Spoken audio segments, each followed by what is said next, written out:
เอาหลายคนที่เปิดห้างร้านกิจการร้านค้าตัวอย่างหนึ่งคือยายฝ่ายภาษาร้านเย็บผ้าทั่วไปซื่อตัดเช็ดชุดบูติกชุด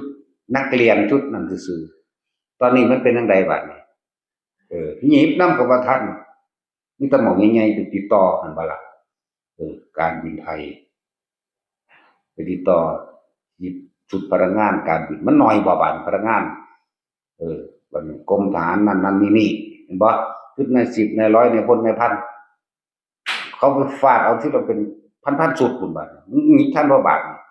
เนาะสมน้ำหนามันเนาะสั่นแล้วทั้งสี่แหละเวลาจะผ่านนิดหน่อยเขาก็มียุคตอนใดปีแล้วเด้แต่เขามาทำกรรมฐานอยู่นี่ทำบุญทำทานอยู่นี่เข้าใจบ่ล่ะเขาจะเลิศอยู่นี่เนี่ยมันสั่นตัวตั้งแต่กี้โอ้ยไปหาบวงสรวงวันเลยซื้อหมักสีดามาซื้อบักแอปเปิลมาน้ำส้มน้ำแดงมาตั้งขึ้นหัวหมูหัวหมาเป็ดไก่ไหว้เจ้าพ่อเจ้าแม่เนาะผีสางนั่งใหม่มันสั่นแล้ว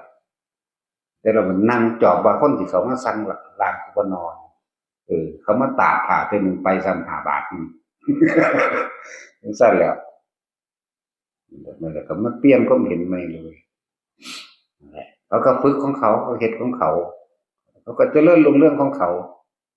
มันก็ต่อบุญขึ้นไปเองอยากขายดินบางใดก็ขายได้ได้บัดนี้หลวงพ่อถอยแน่ก็ซอยนี่ไปเฮ็ดเอาเองเด้เฮาว่าเนาะแต่ก็กลุ่มกูคือเก่านั่นล่ะวะเอาจนได้จังซั่นแหละขายนั่นขายนี่ก็ได้เด้ล่ะได้ก็เพราะว่าตัวเองทำเองบ่แม่นหลวงพ่อนี่เด้แนะให้เฮ็ดเอาซื่อๆเด้นั่นแหละกิจการงานนี่แหละจึงเรียกว่ามีตัวอย่างว่าเหตุแห่งการเจริญซึ่งโภคทรัพย์มันก็เกิดขึ้นตัวเจ้าของเฮ็ดเอาเองสร้างเอาเองแล้วเจ้าของมีความสงบภายในตัวเองแล้วสติ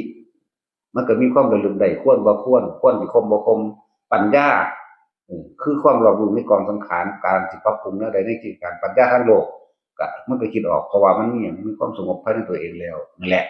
จึงเรียกว่าบางคนก็มาเพราะว่ากิจการงานเจ้าของบ่ดีตกงานหางานบ่ได้ขายของบ่ได้สารพัดนี่เรียกว่าเหตุเจริญแห่งความสมบูรณ์ทรัพย์พากันมาเอาสำหรับผู้มาแนวนี้บัดนี้มันก็เทิงได้ยินได้ฟังธรรมไปพร้อมแต่บ่